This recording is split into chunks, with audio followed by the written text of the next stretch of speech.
Welcome to China Spectrum. I'm Elena Claire. Today, we are exploring the vibrant trends, social shifts, and daily life in modern China. Let's dive in. Why do two ancient civilizations, born at the same latitude and each home to well over 1 billion people, end up living in two entirely different worlds? On one side of a mountain range, a country races toward becoming the world's largest economy. On the other, an entire subcontinent sweats through nights that offer no relief, in temperatures that edge closer every year to the limits of human survival.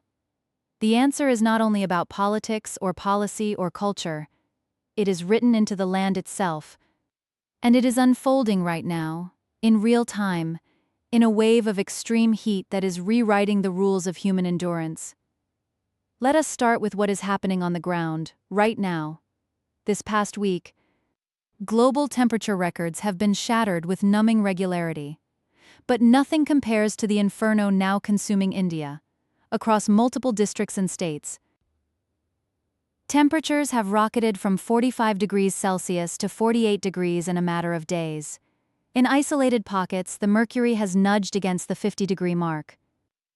Banda in Uttar Pradesh spent over a week locked above 47, and Ganganagar in Rajasthan touched 48.2 degrees, the season's high. The heat index, what the body actually feels, has regularly exceeded 50 degrees Celsius. Concrete surfaces have reached 70 degrees, causing severe burns within seconds of contact. Power transformers, cooled only by the ambient air, have failed in cascades across the northern grid. The entire northern Indian subcontinent has become a giant furnace, a biophysical process with no short-term off switch.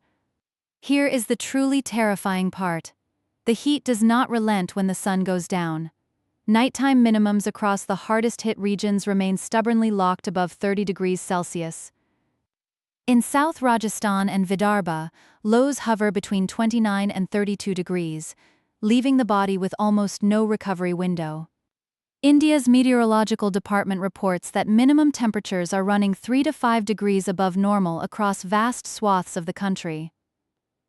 It feels as if mornings and nights no longer exist, one meteorologist in Banda told the BBC.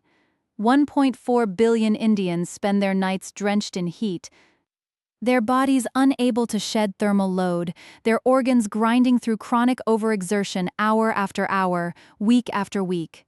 This is the cruelty of extreme heat. It lacks the cinematic violence of an earthquake or a tsunami. There is no wreckage to photograph, no single moment of catastrophe to mourn. Instead, it erodes, quietly, methodically, day after day, the human body and the human life wrapped around it. Globally, extreme heat now kills an estimated 546,000 people every year. According to the 2025 Lancet Countdown, an absolute figure that has risen by 63% since the 1990s. India is one of the most heavily exposed regions in this silent slaughter. Now let us pull the camera back and ask a deeper question.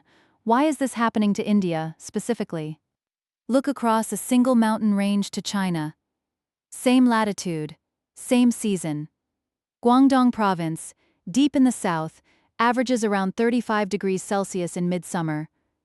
Though extreme days can push toward 38, across most of the country, the air is cooler, the breeze is gentler, the living is more bearable. On one side of the Himalayas, a blast furnace existence of unrelenting thermal assault. On the other, a temperate, livable, human-scaled environment. One mountain range, two entirely different worlds. Many people dismiss this as nothing more than a quirk of weather. They could not be more wrong. This is not merely a weather gap. This is geography etched into bone. It is a structural disparity written into the planet's physical architecture, one that has been quietly influencing the fate of nations long before any human hand drew a border. There is a popular meme in Chinese internet culture that captures the situation with striking force. The Tibetan Plateau and the Himalayas, it goes, are the world's largest natural air conditioning unit. China gets the cool indoor breeze. India gets the roaring outdoor compressor. The metaphor is playful. And while it oversimplifies the atmospheric physics, it captures a genuine geological reality. Here is what the science actually tells us. The Himalayan Massif, together with the Hindu Kush and Iranian Plateau to its west, does not simply sit there looking majestic. It functions as a mechanical barrier, a wall that prevents the cool, dry air of the Central Asian deserts and extratropical latitudes from penetrating southward into the Indian subcontinent. This ventilation-blocking effect, identified by climate scientists Booz and Kwong in a landmark 2010 study, is the primary mechanism by which the mountains intensify South Asia's heat. The Himalayas do not cool China directly. China's East Asian monsoon is driven by a different system, the interaction between the Tibetan Plateau and the subtropical jet stream sweeping moisture from the Pacific. But the contrast is real. The mountains trap heat over India while shielding much of China from the same thermal assault. According to real-time global temperature rankings compiled during the peak of the 2026 heat wave of the 100 hottest cities on Earth, India accounted for 98 of them. A snapshot that captures the staggering intensity of the challenge, even if it is not a permanent climatological average. Geography, of course, is never a one-way gift. The same Himalayan-Tibetan system that shields much of China from Indian-style heat also shapes the East Asian monsoon, and with it, periodic catastrophic floods. But the central tendency remains stark. On one side of the mountains, a livable thermal baseline. On the other, a climate that actively punishes every human endeavor. Now comes a question that is rarely asked in polite economic circles. Can you industrialize a country when the weather is trying to kill you? There is a widespread and deeply misguided belief that hot weather is merely unpleasant, something you endure, something you get used to. This is a cognitive error of immense consequence. Heat is one of the greatest natural obstacles to industrialization. It is among the most hidden, the most intractable, the most congenital of challenges to a nation's modernization, though, as we shall see, not an insurmountable one. Industrialization, at its core, demands three things: environmental stability, consistent human labor, and reliable machinery. India, from its geological foundations upward, struggles with all three. Start with human labor. Nearly half of India's workforce remains in agriculture, and over 80% works in the informal sector, much of it exposed to environmental conditions. In Uttar Pradesh today, day laborers rise at 4 in the morning, stumbling out of their homes before dawn, racing to complete a full day's work before the sun climbs high enough to make outdoor exertion lethal. By 10 in the morning, the cities have emptied. This is not leisure. This is not a siesta culture. This is biological necessity. The body simply cannot function under these conditions. Emergency room data from Delhi tells a grim story. Heat stroke patients arriving during the midday window have almost no chance of survival. Many are pronounced dead before they even reach the hospital. Under sustained thermal stress, human strength collapses, concentration fractures, endurance evaporates. A workforce in this condition faces severe constraints in sustaining the high-intensity, standardized, precision-driven rhythms of a modern industrial assembly line. Then consider the machinery. Advanced manufacturing, semiconductors, precision electronics, high-end equipment, aerospace components, operates within brutally narrow tolerances for temperature and humidity. In a high heat, high humidity environment, precision instruments drift out of calibration. Equipment ages at an accelerated rate, failure rates spike, and yields plummet. Building a 21st-century industrial base is demonstrably harder in a climate that strains the machines required to build it, though not impossible, as the factory floors of Thailand, Vietnam, and indeed southern China itself attest. Finally, there is the electricity trap, a doom loop from which there is no obvious exit. Extreme heat generates an insatiable demand for cooling. The spread of air conditioning, in turn, intensifies the urban heat island effect. Every degree you lower indoors is a degree you add to the thermal load outdoors. To meet the soaring power demand, India burns more coal. More coal means more greenhouse gases. More greenhouse gases mean higher temperatures. Higher temperatures mean more demand for air conditioning. The circle closes, tightens, and drags everything down with it, though the rapid expansion of India's solar capacity offers a potential, if still insufficient, circuit breaker. Factories sit idle, paralyzed by blackouts, starved of labor, incapable of sustaining operations. Research consistently shows that in already hot countries, for every 1-degree rise in a region's average annual temperature, same-year economic output can fall by approximately 1 to 1.3%, though estimates vary considerably across the academic literature, with some studies finding even larger long-run effects. This is not simply a policy problem. It is not merely a funding gap. It is a structural headwind, and overcoming it requires not just political will, but sustained technological and institutional innovation. Now let us turn the lens to China and ask, what does the other side of the mountain look like? China occupies one of the finest stretches of temperate monsoon climate in all of East Asia, 4 sharply defined seasons. A predictable rhythm of cold and heat, a climate that is broadly stable, controllable, and cumulative in its benefits. Summers bring generous heat and abundant rainfall to feed the fields. Winters bring cold air that kills pathogens, regulates the climate, and recharges the soil and the watersheds. The dominant feature of this climate is not its extremes but its reliability. You can plan around it. You can build on it. You can accumulate across generations on its foundation. This is not to suggest that China's climate is uniformly benign. In 2024 and 2025, China experienced its hottest summers on record, with over 150 weather stations exceeding 40 degrees Celsius in July 2025 alone. The 2024 monsoon brought floods that killed more than 70 people and caused billions in economic damage. The 2022 Yangtze megadrought, the worst in decades, disrupted hydropower, shipping, and manufacturing along China's economic artery. The North China Plain, home to some 400 million people, is projected by researchers at MIT to face recurrent deadly wet bulb temperatures exceeding 35 degrees by late century under high-emission scenarios. China's 3 furnaces, Chongqing, Wuhan, and Nanjing, have been joined by a growing list of heat-stressed cities from Zhengzhou to Hangzhou. These are not marginal footnotes, but they operate against the backdrop of a system whose central tendency remains, on balance, favorable to human settlement and economic activity, a structural advantage that India lacks.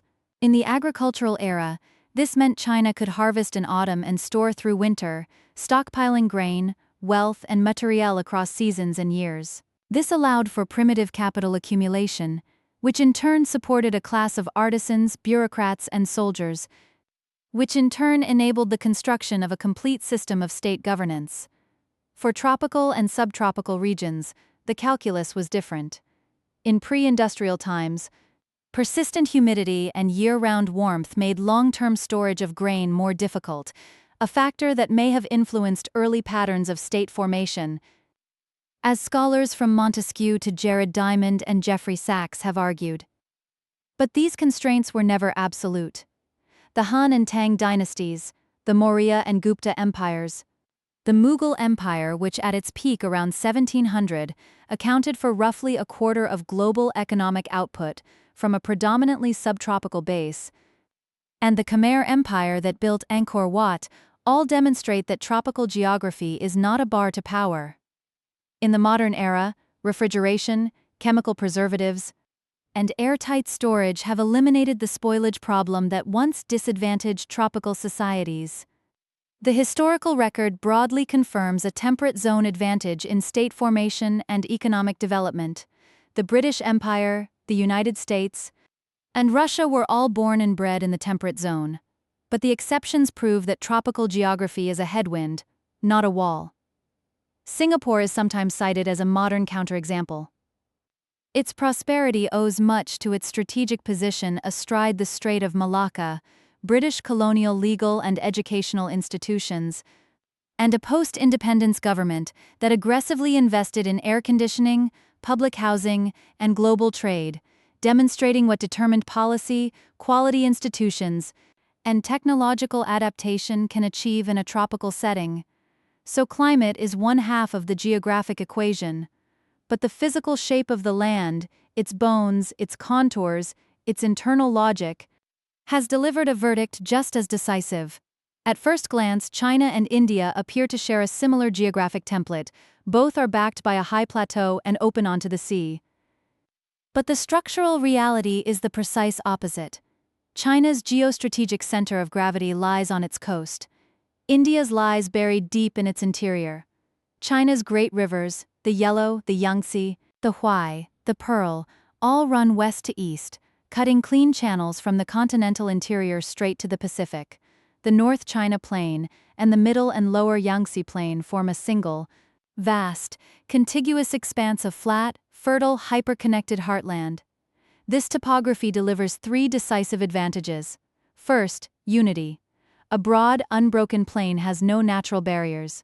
People, goods, and ideas flow freely. A single political authority can project power across the entire space. Unification is not an achievement, it is the default condition, though China's own history proves it is not an automatic one either. The Warring States period, the Three Kingdoms, and the 16 Kingdoms era all demonstrate that even favorable geography does not guarantee political cohesion, it simply makes it easier to achieve and maintain. Second, development.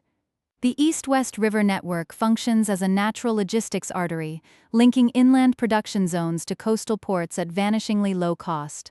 The economic model writes itself. Produce in the interior, ship from the coast. A closed, self-reinforcing loop perfectly engineered for industrialization and global trade. Third, agricultural stability. The downward slope of the Tibetan Plateau allows the East Asian monsoon to penetrate deep into the continent. Rainfall is evenly distributed. The seasons are orderly. Agricultural output is remarkably stable. Now examine India through the same lens and the differences leap off the map. The Ganges Plain, India's agricultural core, is hundreds of kilometers from the country's major western and southern ports. While the Hooghly River connects it to Kolkata on the eastern coast, the river system lacks the navigability and throughput of China's Yangtze. The Deccan Plateau, occupying nearly half the country's landmass, is a broken landscape of ravines and ridges that splits the nation cleanly into a northern half and a southern half. India's rivers tend to cut laterally across the country rather than running as connective arteries. Instead of linking regions together, they carve them apart. The result is not a single integrated territorial unit, but a mosaic of fragments. This fragmented geography has imposed a fragmented history. The great Indian empires that appear so imposing on textbook maps, the Mauryas, the Mughals, were not unified nation-states in any meaningful sense. Their borders encompassed vast territory, but what lay inside those borders was a loose federation of local potentates and regional powers. Imperial edicts rarely reached the village. Local autonomy was near absolute. There was no common system of law, no integrated economy, no shared cultural framework. The South Asian subcontinent was a chessboard of competing principalities. Under British rule alone, over 560 princely states coexisted with directly administered provinces, and this fragmented architecture persisted for centuries before and during the colonial era. It took the dual forces of British-era administrative infrastructure and, critically, the independent Indian states' determined integration of those princely states between 1947 and 1950 to forge the subcontinent into a single political entity. That inheritance of fragmentation has never been fully overwritten. India today remains riven by a deep north-south divide. Each state operates under its own legal framework, its own development tempo, its own policy priorities. A truly unified national market has never come into being. Industrial expansion, industrial consolidation, resource allocation, Everything that a modern economy requires to scale runs into friction at every internal border. Whether this diversity is an obstacle to development or a form of resilience is a matter of perspective. The European Union and Switzerland demonstrate that decentralized, multilingual polities can prosper. But for India's industrial ambitions, the friction has been real. Now here is something even deeper. Geography shapes not just economies and borders, but the very reflexes of a civilization, its instincts, its deepest assumptions about the relationship between human beings and the world they inhabit. China's temperate monsoon climate is a climate of cycles and crises. The seasons turn. Droughts alternate with floods. To survive in such an environment, you must build irrigation networks, stockpile grain, pool resources, and face down disaster as a collective. Over thousands of years, this forged a civilizational character oriented toward order, solidarity, long-term planning, and a willingness to reshape the natural world. The Chinese instinct tends toward confronting adversity, concentrating resources, and advancing methodically. India's climate, dominated by the extremes of the tropical monsoon, is one in which the rains either deluge or disappear entirely and the heat is absolute. Against forces of this magnitude, individual human effort counts for less. Over time, this produced a different cultural disposition, acceptance, adaptation, a certain philosophical equilibrium in the face of the uncontrollable. You take what nature gives you and you make your peace with it. The instinct tends not toward mastering the environment, but toward coexisting with it. These are not moral judgments. They are adaptive responses to radically different physical realities, but they have produced radically different developmental trajectories, and geography is only one of several forces that shaped them. Institutions, leadership choices, external shocks, and sheer contingency all played their parts. At this point, a fair question arises. Why has not India simply built its way out of these constraints? Why not close the industrialization gap through sheer effort and investment? The answer is complex. It is not for lack of wanting, but the geography imposes genuine structural costs that policy must work harder to overcome. For decades, India has walked an unconventional development path. Contrary to a popular narrative, India never skipped industrialization. Under Jawaharlal Nehru's post-independence economic strategy, heavily influenced by Soviet planning, India poured resources into heavy industry, steel plants, hydroelectric dams, and capital goods manufacturing under a system of state licensing known as the License Raj. By the 1980s, India had built a manufacturing base roughly proportionate to its development level. But the License Raj also created suffocating bureaucracy, stifled competition, and produced what economists came to call the Hindu rate of growth, a sluggish 3 to 4% annually for decades. When India liberalized after its 1991 balance of payments crisis, something unexpected happened. Manufacturing did not take off as dramatically as reformers had hoped. Hamstrung by rigid labor laws, land acquisition barriers, and infrastructure gaps. Instead, the service sector exploded, led by information technology. The combination of India's English-speaking workforce, its earlier public investments in technical education, and the telecommunications liberalization of the 1990s created a perfect storm for IT outsourcing. Silicon Valley's giants offloaded their software development, their back-office support, their call centers onto India's vast pool of relatively low-cost, skilled labor. Foreign exchange poured in. A narrative took hold. India was rising. India was next. India was the future. But the imbalance proved problematic. While India's IT services sector became a $250 billion global powerhouse, manufacturing stagnated at roughly 16% of GDP, a share that barely budged for 3 decades. Without a broader industrial base, the economy lacked the supply chains, the capital goods sector, and the deep reservoirs of technical expertise that anchor mature industrial powers. Then came artificial intelligence. As large language models and automated coding tools advanced, The offshore IT jobs that had powered India's growth narrative began transforming, not necessarily disappearing overnight, but shifting in ways that eroded the advantage of low-cost labor. The pillar showed cracks, and the structural imbalance was exposed. In 2025, India's nominal GDP, measured in US dollars, slipped from 5th to 6th place globally, with the United Kingdom edging back ahead, according to the IMF's April 2026 World Economic Outlook projections. The ranking change was driven primarily by rupee depreciation against the dollar and a statistical rebasing of GDP calculations, not by economic contraction. India continued to grow at roughly 7.6%, the fastest among the world's major economies. But the ranking slip was a reminder. Nominal dollar comparisons can obscure as much as they reveal, and a rising tide of domestic growth does not automatically translate into global economic weight when the currency is weakening. China, by contrast, walked the full industrial path, step by grinding step, from textiles to steel to electronics to aerospace, leveraging its geographic endowments, its stable climate, and its unified territorial base to build an industrial foundation of extraordinary depth, while also deploying determined state policy, massive infrastructure investment, and strategic integration into global supply chains.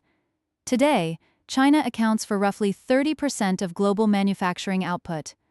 India accounts for roughly 3%. The gap is not a factor of 2 or 3.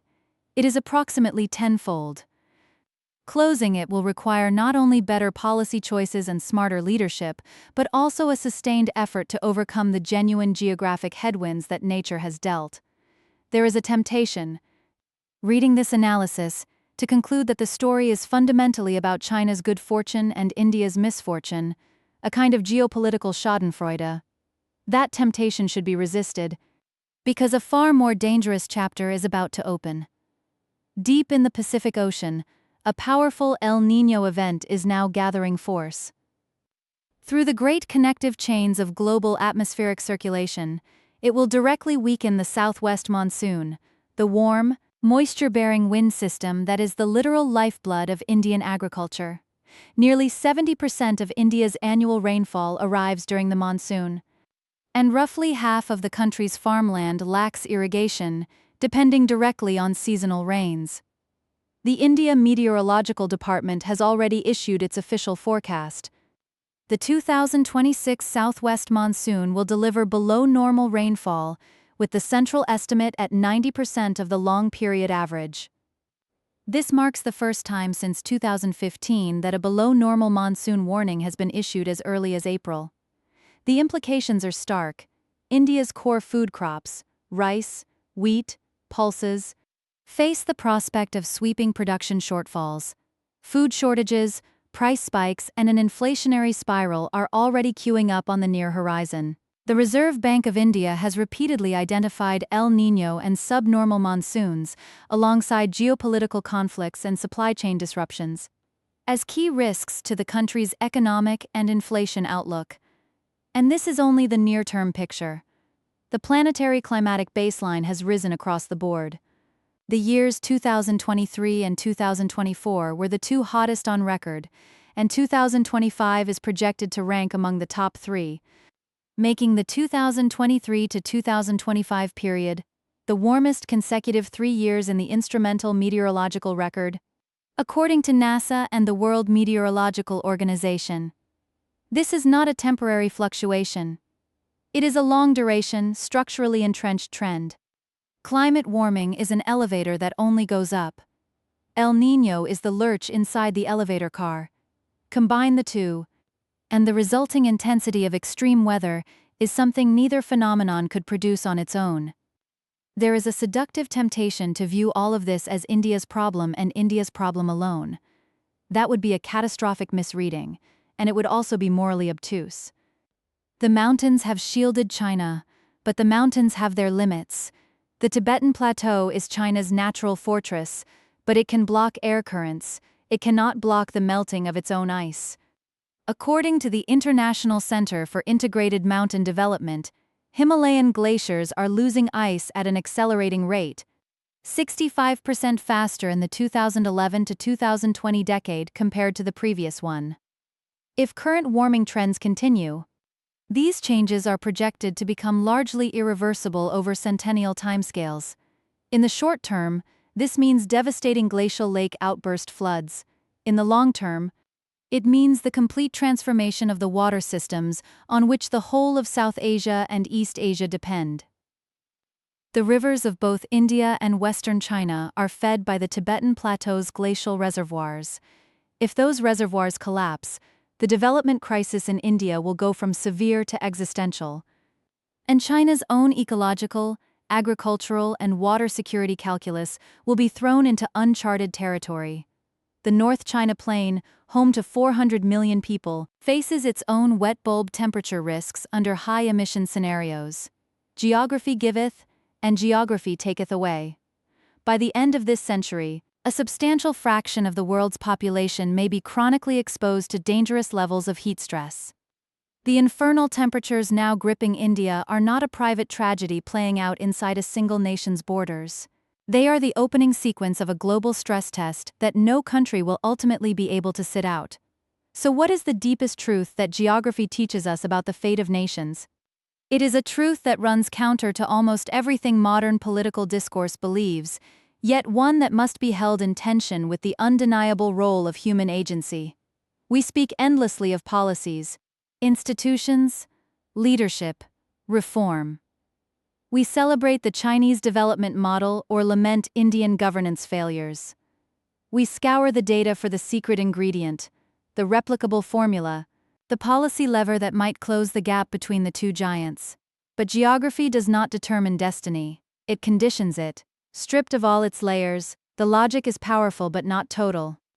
The mountains are silent, and yet they have written a foundational text that every nation must work with, work around, or work against. China was dealt a hand of extraordinary geographic good fortune. A temperate climate with orderly seasons, a vast, continuous, river-linked plain, a protective plateau wall that regulates the atmosphere itself, a territorial configuration that practically invites unification and industrialization. This land can hold millennia of civilizational depth. It can launch a modern industrial takeoff. It can absorb and deflect natural catastrophes, though not all of them, and not forever.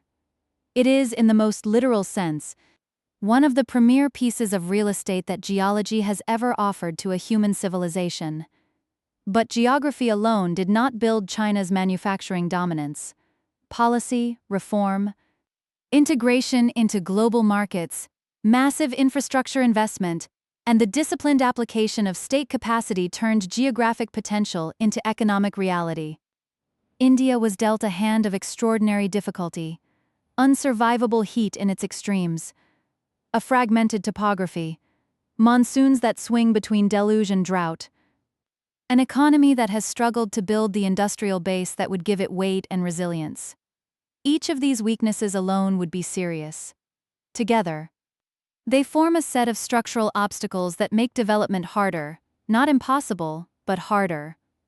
Policy can mitigate geography, it cannot repeal it. India's space program, its digital public infrastructure, its pharmaceutical industry, and its globally competitive services sector all demonstrate that the constraints are real but not absolute. Talent and determination can overcome a great deal, but they must work harder, and every incremental gain costs more when the physical foundations are less favorable. People endlessly debate the development gap between China and India, the population gap, the policy gap, the growth gap. But peel away every layer of the onion, and a fundamental truth remains. Geography is not destiny, but it is the starting hand. The mountains are silent, the rivers are silent, the climate speaks in numbers, not words. And long before any human hand drew a border or drafted a constitution, the stone and the soil and the rain had already written, not the final verdict, but the opening conditions, the terms of engagement that every nation must negotiate. China negotiated from strength. India has had to negotiate from weakness. Both outcomes reflect an interplay of geography and human choice that will continue to evolve for as long as both civilizations endure. That is all for today's stories. To keep discovering the real China, please subscribe to China Spectrum. I'm Elena Claire. See you next time.